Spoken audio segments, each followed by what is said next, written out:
this is day 2 of practicing learning how to make little glass donut beads. So what I'm trying to do, first of all, is I'm heating my mandrel. So I'm practicing how I'm holding things and holding the mandrel. So yesterday I had a bit of a disaster in that I didn't wait for my beads to cool before I put them in the cooling bubbles. So they all squished up, look like a bit like barnacles. So that's my learning from yesterday.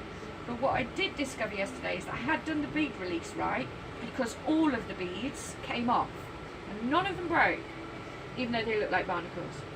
So today I'm using Effectra milk chocolate colour, mostly because what I'm doing is going through the glass that I've got in my multi-bag and picking the colours that I'm least likely to use. So now I've heated the mandrel and warmed the glass to stop it shattering. I'm looking for the point of the flame. So I'm still messing around trying to find out if I'm getting in the right point of the flame or not, where it melts and things.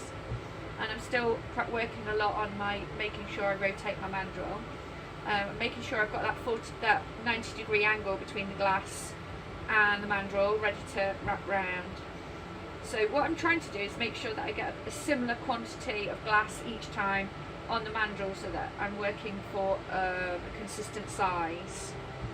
So I'm heating this and I'm watching for when it starts to flow and form into a drop, and then I will wrap it round. Okay, I'm sure there's a lot to be desired about my technique, but this is day 2, so I will get better. Okay, see now that that glob of glass probably has a technical name. It's starting to drip away, so what I'm going to do is bring my mandrel in. I have some weird little technique going on here with my little finger, but it's kind of usual for me to do something random. And then what I'm trying to do is wrap around really slowly and evenly.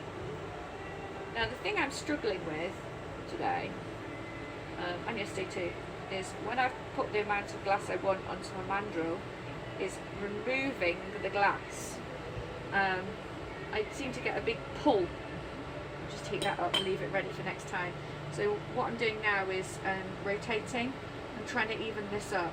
And you can see what I mean about when I remove the glass, that means I have more glass at the top of the bead. So what I'm trying to do now is make the glass hot enough so that it slumps and starts to move, so that I can let it sink to become more even.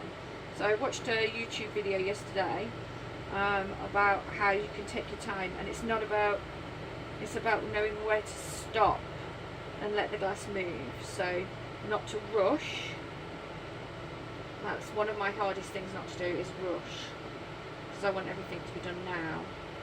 So this is really making me be patient. I'm trying really, really hard to keep that left hand horizontal.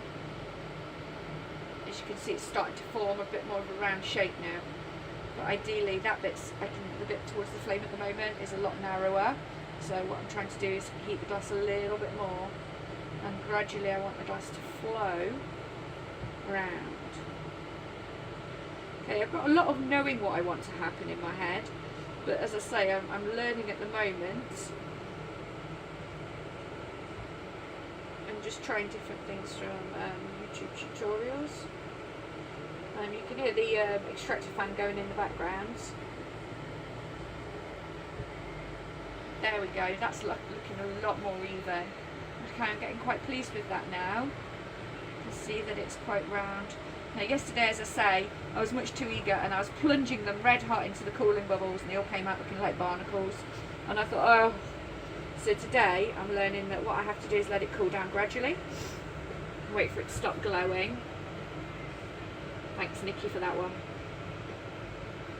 Wait till it changes colour, but not too fast.